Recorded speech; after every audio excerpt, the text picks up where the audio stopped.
Good morning students. हमारी जो last video थी उसके अंदर हमने पढ़ा था land use changes in India. तो उसके बाद कुछ बच्चों की रिक्वेस्ट आई कि सर आप इसे जो है दोबारा हिंदी में कराइए।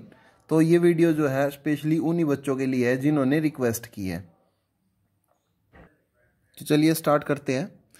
ये जो हमारा बार ग्राफ के द्वारा जो है दर्शाया गया है, ये हमें जो है बता रहा है कि 1960-61 के अंदर कितना एरिया या कितना शेयर जो है लैंड यूज़ का किस कैटेगरी में था, और 2008 के अंदर वही एरिया जो है किस कैटेगरी के अंदर कितना परसेंट है।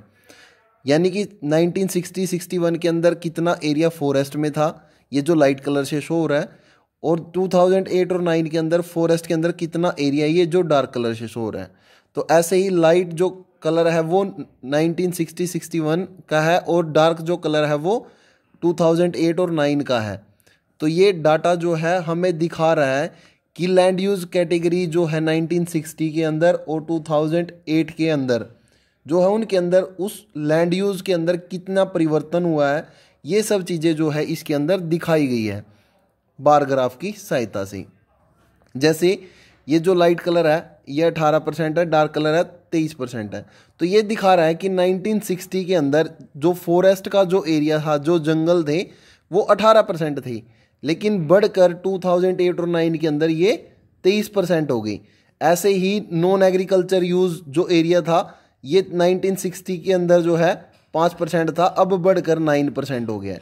ऐसे ही बैरन लैंड है, ऐसे ही पेस्चर लैंड है, कल्चरेबल वेस्ट लैंड है, करंट फैलो लैंड है।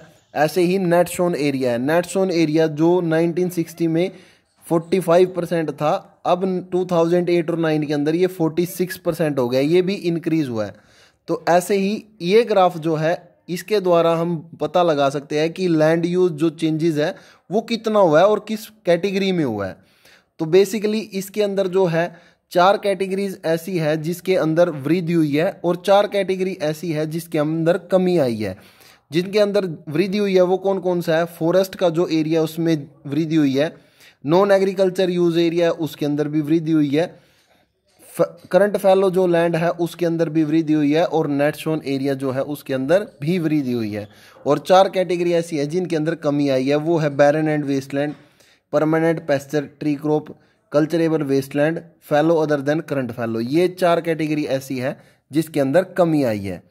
अब हम इनको डिस्क्राइब करेंगे, इनके रीज़न क्या है, क्या रीज़न रहे है, क्या कारण रहे है कि जिसके कारण इनके अंदर वृद्धि आई है, और क्या रीज़न रहे है जिसके अंदर इनके अंदर कमी आई है। तो हम उनको जो है डिस्कस करते हैं। तो बात करते हैं सबसे पहले फॉरेस्ट की। जंगल जो है 1960 में 18% थे और 2008 और 9 के अंदर ये जो है 23% हो गया बढ़कर। तो इनके अंदर वृद्धि जो हुई है वो क्यों हुई है? इसके अंदर जो वृद्धि हुई है वो सिर्फ और सिर्फ जो है सीमांकन के कारण हुए हैं। जैसे पहले जो एरिया था, मान लीजिए ये जो एरिया है ये अब का है 23%, और जो पहले जो एरिया था वो 18% था, मान लीजिए इतना था, ये 18% है, टोटल जो है 23% है। तो गवर्नमेंट ने जो है इस एरिया, यहाँ पे जो एरिया था जो पहले जंगल था उसकी सीमा जो है वो बढ़ा दी गई है। यहाँ पे पेड़ पौधे बहुत कम पाए जाते हैं, लेकिन इसकी जो सीमा है वो एरिया जो है वो बढ़ा दिया है कि यहाँ पे भी जो हम लोग जंगल के तौर पे इसको यूज करेंगे। फॉरेस्ट के अंदर जो है इसको काउंट किया गया है। तो इस सीमांकन के कारण इसका जो एरिया है जो इंक्रीज हुआ है, उसके कारण जो है फॉरेस्ट के अंदर जो है, फॉरेस्ट जो लैंड है उसके अंदर जो है वृद्धि हुई है। इसकी सीमा जैसे पहले ये जो था 18% था, तो इसकी सीमा जो है थोड़ी और बढ़ा दी, जिसके कारण जो है 23% ये बढ़ गया है। ये सिर्फ और सिर्फ जो है इसकी जो सीमा थी या इसका जो एरिया था, सिर्फ और सिर्फ गवर्नमेंट के द्वारा जो एथोराइज्ड जो लैंड थी उसको सीमांकन कर दिया है, बस उसको, उसी के कारण जो है इसके अंदर वृद्धि हुई है। अब अगर फॉरेस्ट की बात करते हैं तो सबसे ज़्यादा जो फॉरेस्ट है वो मध्य प्रदेश के अंदर पाए जाते हैं, हाईएस्ट, और जो लोवेस्ट जो है वो हरियाणा के अंदर पाया जाता है। सबसे कम जो जंगल है वो हरियाणा के अंदर, और सबसे ज़्यादा जो जंगल है वो मध्य प्रदेश के अंदर है। इंडिया की टोटल लैंड पे जो है 21% आज 2017 का जो डाटा है उसके अनुसार 21.54% जो है इतने एरिया पे ही फॉरेस्ट पाए जाते हैं। और गवर्नमेंट के अकॉर्डिंग जो है 33% जो है लैंड एरिया के ऊपर जो है फॉरेस्ट होने चाहिए, तभी हमारा इन्वायरमेंट जो है वो ठीक ठाक रहता है। तो हमारा जो अभी एरिया है वो 21.54% जो है, 21.54% जो है वो फॉरेस्ट कवर एरिया है आज के दिन। नेक्स्ट जो है वो है नॉन एग्रीकल्चर यूज एरिया, कि ये लैंड जो है एग्रीकल्चर के लिए यूज तो कर सकते हैं अगर हमारे पास टेक्नोलॉजी है, लेकिन अब फिलहाल जो है इसको यूज नहीं कर रहे, नॉन एग्रीकल्चर यूज। तो इसके अंदर भी जो है एरिया के अंदर वृद्धि हुई है नॉन एग्रीकल्चर यूज में। वो किस कारण से हुआ है? क्योंकि जो लैंड थी उसके ऊपर जो हम इंडस्ट्री ले आए, और जो सर्विस सेक्टर्स है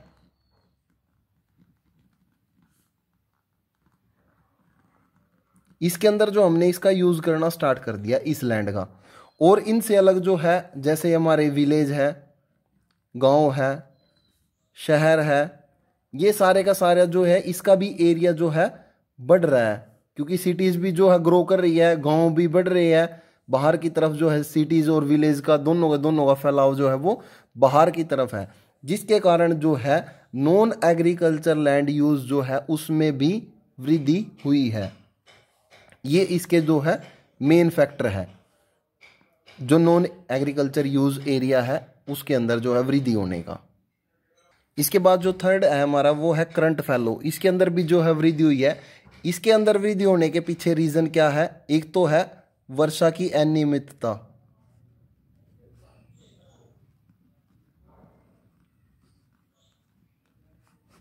दूसरा है फसल चक्कर। ये दोनों के दोनों रीजन है जिसके कारण जो है करंट फैलो लैंड इसके अंदर जो है वृद्धि हुई है, कॉन्टिन्यूअस जो है इसके अंदर वृद्धि हो रही है इन दो रीजनों के कारण। करंट फैलो वो लैंड होती है जिसमें एक वर्ष या उससे कम वर्ष से जो है खाली पड़ी हुई हो।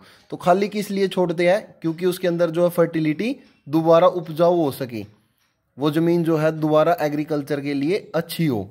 तो वर्षा की अनियमितता के कारण भी जो है करंट फैलो जो लैंड है वो भी बढ़ रही है, क्योंकि कहीं पे बारिश ज़्यादा हो जाती है, जैसे एक साल बारिश ज़्यादा हो, एक साल कम हो जाती है, तो ये वर्षा की अनियमितता है। तो इसके कारण भी जो है करंट फैलो लैंड ज़्यादा बढ़ रही है इसके कारण। नेक्स्ट जो है वो हमारा नेट सोन एरिया, इसके अंदर भी वृद्धि हुई है। इसके अंदर वृद्धि होने का रीज़न ये है कि जो हमारी कल्चरेबल वेस्ट लैंड थी, जो 5 साल या उससे अधिक समय से जो है खाली पड़ी हुई थी, इसको हमने जो है एग्रीकल्चर के अंदर यूज करना स्टार्ट कर दिया, तो हमारा नेट सोन एरिया जो है वो बढ़ गया। तो इसका जो मेन रीजन है वो है कल्चरेबल वेस्ट लैंड, इसको हम जो है यूज में ले आए। तो कल्चरेबल वेस्ट लैंड को यूज में लेके आने के कारण यहाँ पे तो कमी आ गई, क्योंकि ये जो एरिया था जो इसका पहले था कल्चरेबल वेस्ट लैंड का 1960 वो 6% था, लेकिन आज जो टाइम है वो घटकर जो है 4% हो गया। तो इसकी जो लैंड थी यहाँ पे डिक्रीज हो गई, यहाँ पे तो कमी आ गई, और इसको जो हम एग्रीकल्चर में यूज करना स्टार्ट कर दिया और इसके अंदर जो है इसके अंदर वृद्धि हो गई। तो यहाँ पे कमी आने का रीजन ये है कि ये जो एरिया था ये नेट सोन एरिया के अंदर इंक्लूड हो गया है, एग्रीकल्चर करना स्टार्ट कर दिया, जिसके कारण नेट सोन एरिया के अंदर वृद्धि हो गई है और इसके अंदर कमी आ गई है।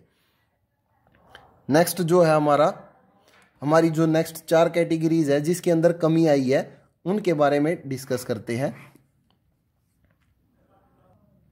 नेक्स्ट जो है बात करते हैं हम बैरन एंड वेस्टलैंड, व्यर्थ भूमि या बंजर भूमि, और कल्चरेबल वेस्टलैंड, कृषि योग्य व्यर्थ भूमि।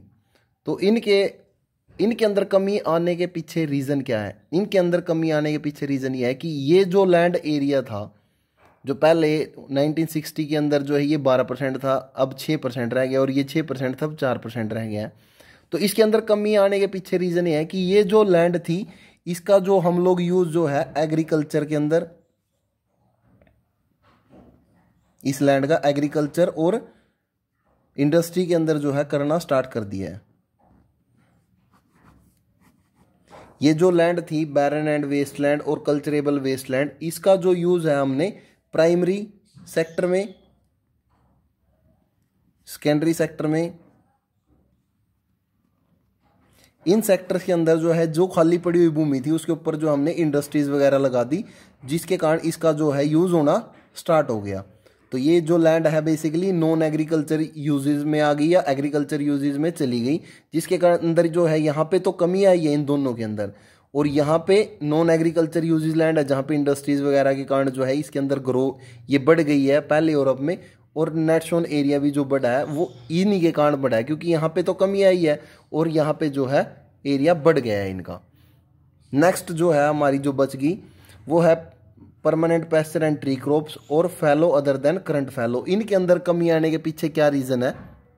इन दोनों में कमी आने के पीछे यही रीज़न है कि जो परमानेंट पेस्चर है या ट्री क्रॉप्स है, पेड़ों को काट कर जो है हमने इस एरिया को एग्रीकल्चर के अंदर यूज़ कर लिया है, क्योंकि कृषि भूमि पर जो है बढ़ता हुआ दबाव या पॉपुलेशन जो है बहुत ज़्यादा इंक्रीज हो रही है, इसके कारण भी जो हमने इस एरिया को ट्री वगैरह को काट के जो है हमने इस एरिया को एग्रीकल्चर में यूज़ कर लिया। और फैलो अदर देन करंट फैलो, इस एरिया को भी जो है हमने कृषि के अंदर या एग्रीकल्चर सेक्टर के अंदर जो हमने यूज़ कर लिया है।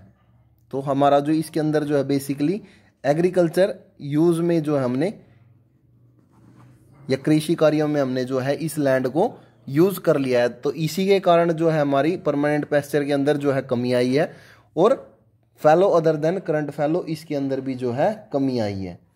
तो ये जो है चार कैटेगरी थी जिनके अंदर इंक्रीज हुआ था, उनके पीछे रीज़न क्या थे, कारण क्या थे वो बताए है, और उनके अंदर कमी आने के पीछे क्या कारण है वो बताए है।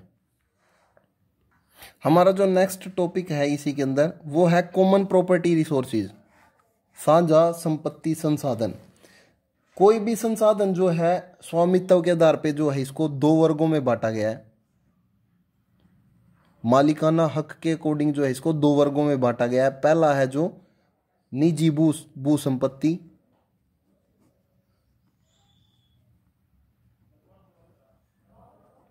दूसरा क्या है साझा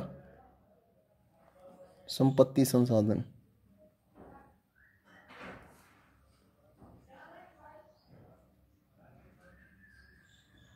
तो इनको दो वर्गों में डिवाइड किया गया है। निजी भू संपत्ति वो संपत्ति होती है जिसका स्वामित्व जो है या जिसका मालिकाना हक जो है किसी एक व्यक्ति के पास हो, एक व्यक्ति के पास हो या एक परिवार के पास हो। तो उस संसाधन को जो है उस भू संपत्ति को जो हम निजी भू संपत्ति बोल सकते हैं, जिसका स्वामित्व एक व्यक्ति के पास हो या जिसके पास मालिकाना हक किसी एक व्यक्ति के पास हो, उसको निजी भू संपत्ति। साझा संपत्ति संसाधन वो संपत्ति होती है जिसका जो है स्वामित्व जो है स्टेट गवर्नमेंट के पास हो, इसकी जो मालिकाना हक होता है वो गवर्नमेंट के पास होता है। जैसे विलेजेस के अंदर आपने सुना होगा कि पंचायती जो जमीन होती है वो क्या है, वो साझा संपत्ति संसाधन है। इसके जो एग्जाम्पल है साझा संपत्ति संसाधन के वो है क्या, वाटर बॉडीज,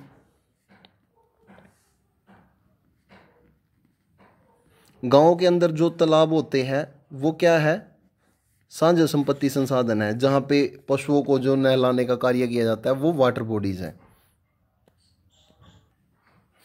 नेक्स्ट जो है फॉरेस्ट लैंड, जो गांव के अंदर जो है जंगल वगैरह पाए जाते हैं या एक फॉरेस्ट एरिया होता है जो पंचायती जमीन के ऊपर ही पाया जाता है, वहां से भी कोई भी वर्ग या किसी भी जाति का व्यक्ति जो है लकड़ी ला सकता है। ये भी क्या है हमारा साझा संपत्ति संसाधन है। और थर्ड जो है वो है पैस्चर लैंड। गांव के द्वारा जो है कुछ एरिया ऐसा है जहां पे पशुओं को चराया जाता है, वहां पे किसी भी वर्ग का व्यक्ति जो है पशुओं को चरा सकता है। तो ये तीनों के तीनों जो एग्जांपल है ये क्या है हमारी कॉमन प्रॉपर्टी रिसोर्सेज।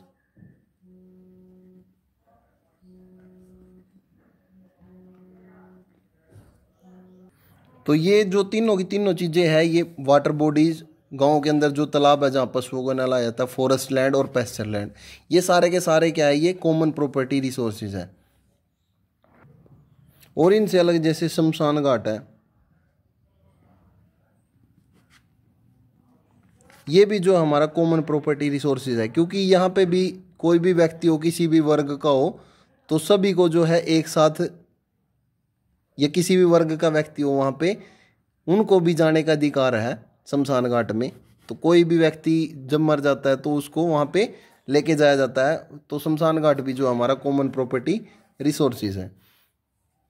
तो ये जो है हमारा टॉपिक था, जो हिंदी में जो डिस्क्राइब करना था वो ख़त्म हो चुका है। कल जो है हम इसी चैप्टर को आगे कंटिन्यू करेंगे।